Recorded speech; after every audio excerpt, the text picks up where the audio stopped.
If I'm a brand and I've got my ad budget, I'm putting all of that ad budget into my Amazon's advertising strategy. Why would I use some of that budget on Meta and Google? Before you judge it, you should be testing it, because sometimes we don't know that we want to buy something. That's where all the platforms, they can really handy, especially things like... What you're basically saying then is Meta and Google are for people that are kind of further out from that funnel, haven't made the decision that they want that product yet. Would this be a kind of a broader scrape? It would be a mistake to assume that people goes to Google and is not ready to buy, for example, since they introduce things like... It's been a game changer for e-commerce brands. When you search for something in Google now, it gives you an AI. It gives shopping options within that AI response. And I'm guessing that is some form of advertising. Where do you see this kind of Google experience going? I think we just need to wait and see who wins this race. I think that's it's super interesting to see what's happening. If you were running an Amazon advertising campaign and you were looking at kind of Google and Meta and all the things that you look after, how would you make sure that these two things are kind of aligned? To test it efficiently, what you can do is... It's not the best practice, because not precisely the best performing products are not going to be the best performing from...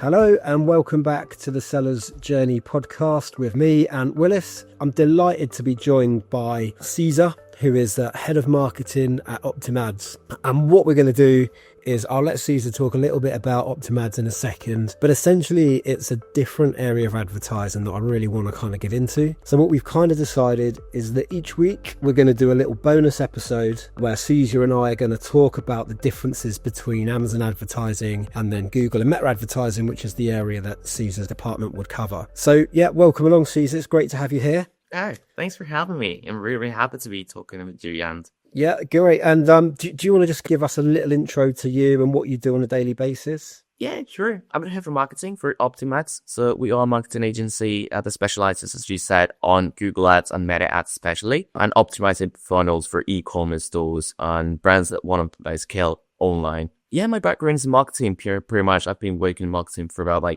10 years or so, in many industries, from all the way from e-commerce to music. And now I'm really happy to be leading this amazing project of OptimAds. I'm really happy to be here with you. Great. Yeah, thank you for that. It's a really interesting topic and an area that I've always been really interested in, but have never really kind of worked in, if that makes sense. I've kind of dabbled in Meta ads and I've looked at Google ads, but I've never really kind of delved deeply into it. I guess when I think about it, the reason for that would be that Amazon advertising is becoming so complex and there are so many different areas that you can go in. When you think about, DSP and all the different types of campaigns that you can build and the kind of infrastructure that Amazon have got, there's a ready-made kind of customer base there for you. It's primed with people that are going to buy your product, or people that potentially going to buy your product. So I guess if I'm a brand, and I've got my ad budget, currently I'm putting all of that ad budget into my Amazon's advertising strategy. Why would I use some of that budget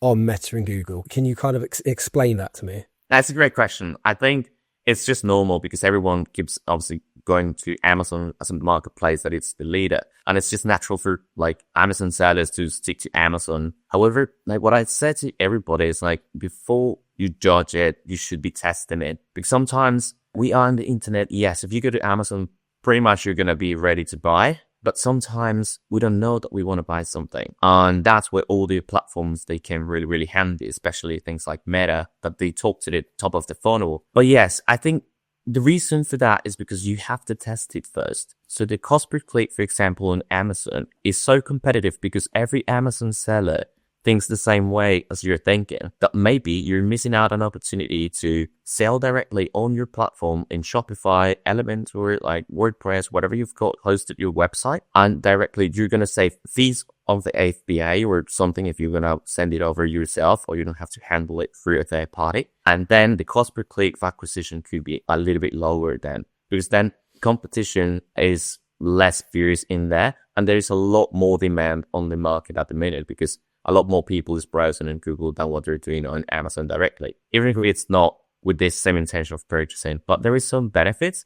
And at the end, business owners, they want to see is return on investment, and they should test it before they roll it out. So what we're saying basically then is that in Amazon, you've got a group of customers with, data around them where we can target people that have bought similar products in the past. So that's kind of that bit ticked off. But what you're basically saying then is, Meta and Google are for people that are kind of further out from that funnel, haven't made the decision that they want that product yet, but maybe have engaged with similar products in the past, but have not made that kind of buying decision just yet. So would this be a kind of a broader scrape, would you say? Yes, correct. So yeah, I think there's different touch points with all of them. So clearly Amazon goes to the bottom of the funnels, and that's with the red ocean. I might be familiar with that red ocean strategy. Like everyone is competing with the same people for the same bottom of the funnel. So obviously the competition gets fierce and the cost per click usually is skyrocketed for that reason. But it would be a mistake to assume that people goes to Google and is not ready to buy, for example, because some people is ready to buy it. In Google, you can categorize things for intention. So if it's transactional, if it's informational. So there's a lot of purchases that have been made through Google lately. And since they introduced things like shopping campaigns, where you can actually showcase your product and the price of it, and people can go and click on it, it's been a game changer for e-commerce brands. So it's not that they're not ready for it. It's that Amazon simply is the place that people use as a reference point. But we've seen from statistics that Google is a huge marketplace itself as well. While Meta is a little bit more informative, in certain industries and products, it could be even more influential than directly Amazon. So if we're talking about, makeup. So clearly influencers, they do have a big influence on people's decisions. And where do you find them? You don't find them directly on Amazon. You find them on Meta, on Instagram or Facebook or whatever you want to go for your scrolling journey throughout the day. So I will take it with a pinch of salt. It is true that Amazon talks to the bottom of the funnel most of the time, but the other two platforms, especially Google, it goes to the bottom of the funnel as well as a little bit of the middle of the funnel. Meta is a little bit in the top of the funnel and the middle of the funnel journey of the users, because you don't go there to purchase, but you go there looking for social proof, for other clients' reviews, for seeing that it's a serious product that is going to actually deliver the value that you want it to, other than just reading something that somebody wrote on Amazon. Sometimes they want more information from others. And in social media, we perceive it a little bit more organically as humans that just simply reviews on text on Amazon. So I think e-commerce, they should test them, all of them, even if it's a little experimental budget, but it's important for you to actually know what's the actual impact of it. Yeah, that's really interesting. So I think what we're basically saying here is that because of the kind of landscape of Amazon, where you've got essentially customers that are primed and ready to purchase, the competition's really high, which makes the cost really high. So then I guess downstream from that, not only do you need to be bidding to be top of the search term, but then you also need to have great content to convert, because there are so many other competitors in that space. Whereas from a Meta or a Google perspective, you're further down the funnel, so you'd probably get to more people at a lower kind of cost, I guess, because there's going to be less competition at that end of the funnel. But you've still got so many ways to convince a customer to purchase a product, because, it's not just an Amazon listing. Like you say, you can use influencers and, kind of different wording and images and videos and all things like that to kind of help promote the brand and the product. So I guess it's a lower cost, but I also, again, I'm assuming, correct me if I'm wrong, but I would guess it would be a lower conversion just through the nature of being kind of further up the funnel than Amazon would be. That's what theory would tell you. But I've seen, for example, some industries, especially, for example, accessories for phones, let's say, you would assume that in Amazon it performs amazingly well because it's not a lot of value in it. But we've seen that depending on the kind of accessories that you sell in, sometimes in Google it could be more profitable just because the funnel is wider in that middle segment, and people is still with a big intent to purchase something. People don't go to Google to get informed about how good it is to have case for your phone, for example, or ring for it. They already know. So if they go to Google, it's mainly to search which one they want to buy. And since there is a wider scope, like a wider segment of like more people on that middle segment, then the cost per click or the cost per acquisition usually could be lower. So it's more immediate, I will say, when it comes to Amazon, because people don't go to Amazon to window shopping, to browse a lot. They go to purchase directly. The other one, you have to do your marketing right to make the journey of the user as fast as possible. Got it. Yeah, that makes a lot of sense. And I think the reason that I've been so interested in, this kind of style of advertising is because whilst Amazon is always going to innovate, it's always going to create new ways of being able to advertise products. I do feel as if that it's quite rigid, that there's only so far that they can take their advertising structures. Whereas Google, I've already seen, and I don't know if this is something you can elaborate on, but when you search for something in Google now, it gives you an AI description or an AI response. And now I've also noticed that now it gives shopping options within that AI response. So it's, and I'm guessing that is some form of advertising. It's not just going to appear organically. So, where do you see this kind of, Google experience going? And that's a great topic. So everyone is like really, really looking forward how AI and these GPTs are going to be monetizing advertising. It's tricky to say. We have seen, as you said, a couple of changes that are pretty just basic. So just a couple of suggestions from a performance max or shopping campaign that are advertised in there. For example, if you're looking for blankets, then it gives you at the end of the AI Gemini description, gives you a couple of options. So yes, that is some advertising. I think is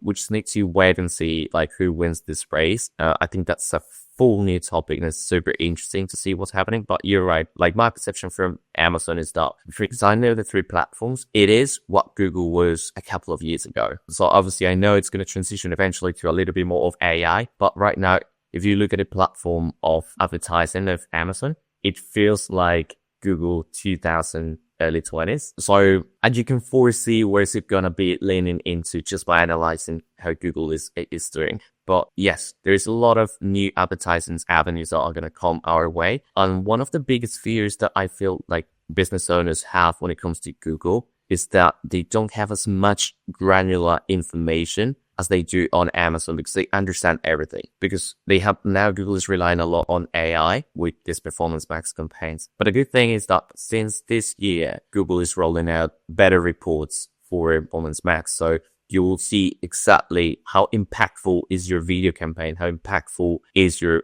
search campaign, how impactful is your shopping campaign. So, and there's a lot of things that you can do to optimize your performance. And in Amazon, it's a little bit more limited because you are limited to the templates that you're given. But in your websites, you can optimize your funnels or reduce it from 7 steps to 3. So there's plenty of things that you can do to get your conversion rates higher. Yeah, it's such an interesting topic. I'm really looking forward to getting into this more over the next few weeks because I think there's loads for us to chat about. And I guess just a kind of parting question, I guess, from me. If I was a brand and I was now kind of looking at moving some of my Amazon marketing budget into kind of Google and Meta and looking at other advertising options, what do you think or how do you think I should expect these advertising strategies to perform? And what I mean by that is, should I be looking at building my brand from the perspective of getting my brand out there and getting exposure to the brand? Or should I actually be looking at, return on investment? I think you should be looking at return on investment. And that's a very common thing that I've heard from many business owners is like, yeah, I'm spending some money on Facebook just to get the brand out there. What does it actually mean? So the reality of it is that you can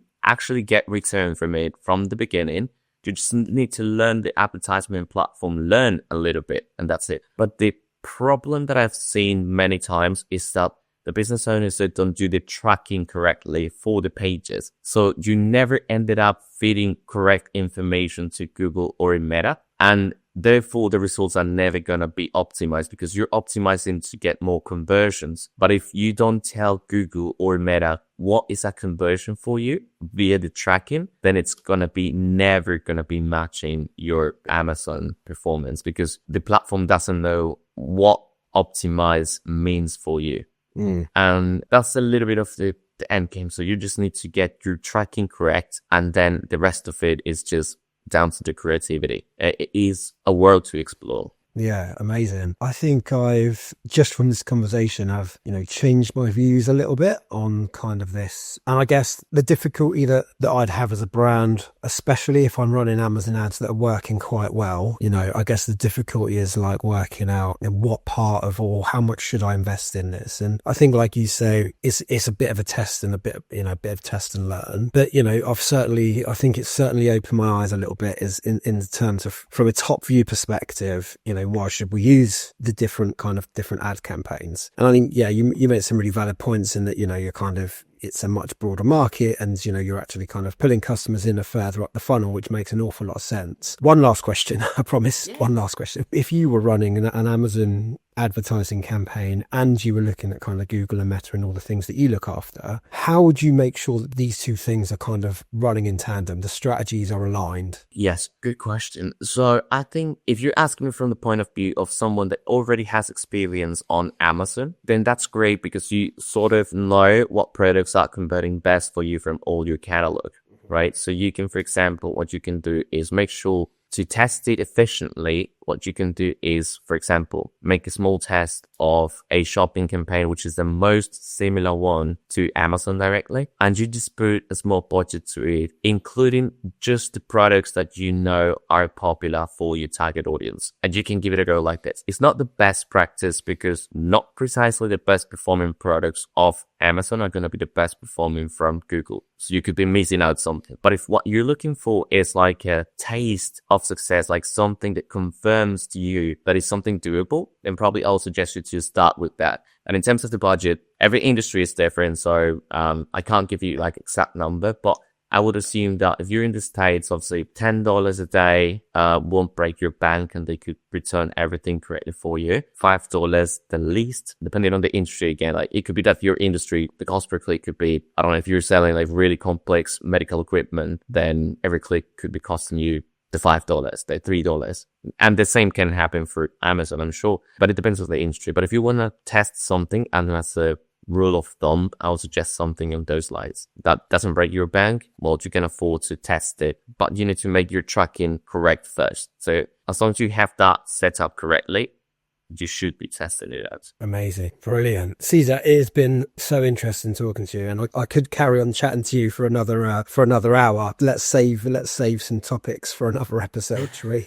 Sure. Sure. Yeah, it's been great. And I think that, it's been a really good way of kind of opening up the conversation about how we can kind of align Amazon and Google and Meta advertising strategies. Yes, next week we're going to dive deeper into what those strategies actually look like, how we'd actually kind of build them out, what we'd need to look out for, what the analytics look like, how do you cross-reference those analytics, and all of those different things that we'll cover over the next few weeks. So really excited to do that. Massive thanks to you for coming on and sharing that knowledge with us. Yeah, and I really look forward to speaking to you again next week. Yeah, likewise. I'm so happy to be here, and thank you for taking the time to talk to me today. No problem. I'll speak to you next week. Cheers, Cesar. Yeah, bye. Thank you.